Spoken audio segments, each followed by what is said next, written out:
guys, welcome back. And today we are making a gluten-free sugar alternative granola that hits several points you're going to be interested in. And by the way, guys, if you're not subscribed, please subscribe to the channel. Let me know you'd like to see more videos like this.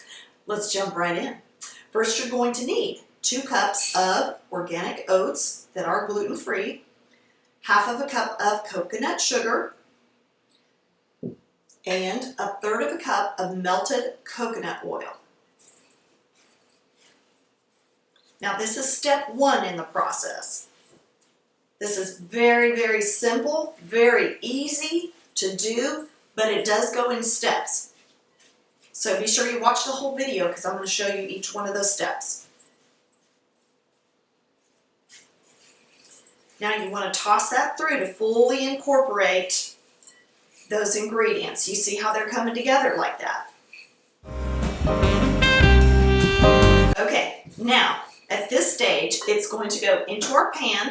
This is ungreased, okay? So into the pan goes our mixture so far. We're just going to spread that out.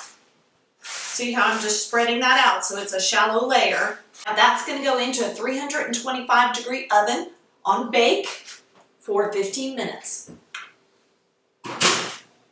At the 15-minute mark, you pull this out. You can see that it's getting a little bit toasty, and we're just going to toss this around. And the reason that we want to do that is so that everything gets toasted evenly. It's going to go back in the oven for another 15 minutes. Okay, now we've come to 30 minutes total on this. So what we're going to do is we're going to back our temperature in our oven down to 275. Okay, and while that is coming down to temp, we're going to add the rest of what we need. So in goes our pecans, our walnuts, our cashews, and our shredded coconut. Notice, guys, I'm using the large shred in that. You don't have to. Use whatever kind you want. Okay. Now, the pan is still hot. Remember that, my lovelies. So when you pick that pan up to stir this in, make sure you're using an oven mitt. In it goes for another 15 minutes.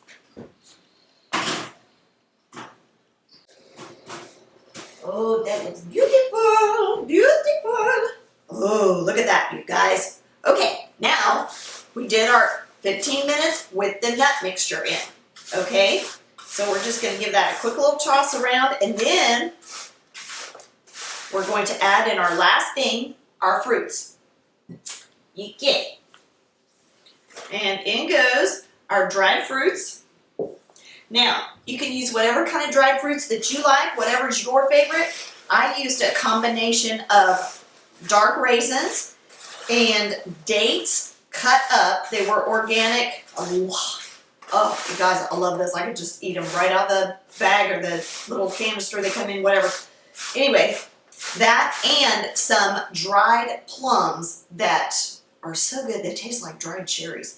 But anyway, they also are, all of those are unsweetened. They don't have any added sugar on them. So that's why I chose that. But you do whatever you like. And I did a total of a cup worth of that. Okay?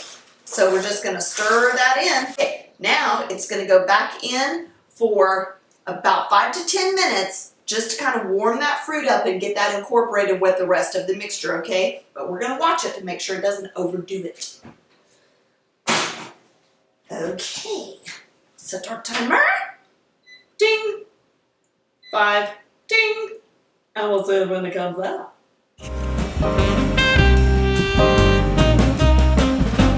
Okay. Now, from this place right here, once it is fully toasted, what you want to do is make sure it's about even because you want to set this aside and let this cool down completely. Okay? Completely, completely cool.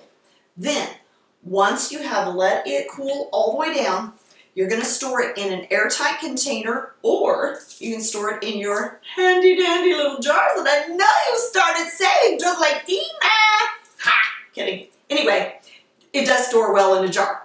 Now, it will store at room temperature in an airtight container for about a month, probably over that really, but to be on the safe side that it doesn't go stale or anything, I would say a month room temperature. Now, if you like to store it in the refrigerator, you're good for 3 months in the fridge. Airtight container, back in the fridge, okay?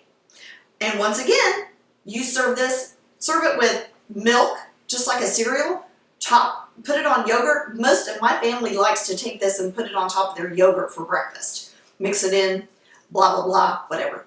You can also, don't forget, on those baked apples, that baked apple video, guys, instead of having to make your oatmeal mixture to go in those baked apples, use this. You've already got it made, right? How fast is that? Oh my word, you just cut the baked apples down by like 5 to 10 minutes putting your mixture together. Okay, so all kinds of uses for this wonderful granola. And also, guys, this makes a wonderful homemade gift for all those people in your life that are vegetarian, vegan, whatever, trying to be healthy, Put it in a pretty little jar, screw that lid on nice and tight, and put that in a little bag for your closest somebody, okay? Thanks for joining us, guys. If you haven't already subscribed to the channel, please hit that bell for us, won't you? All right, we'll see you next time on Things Tina Does.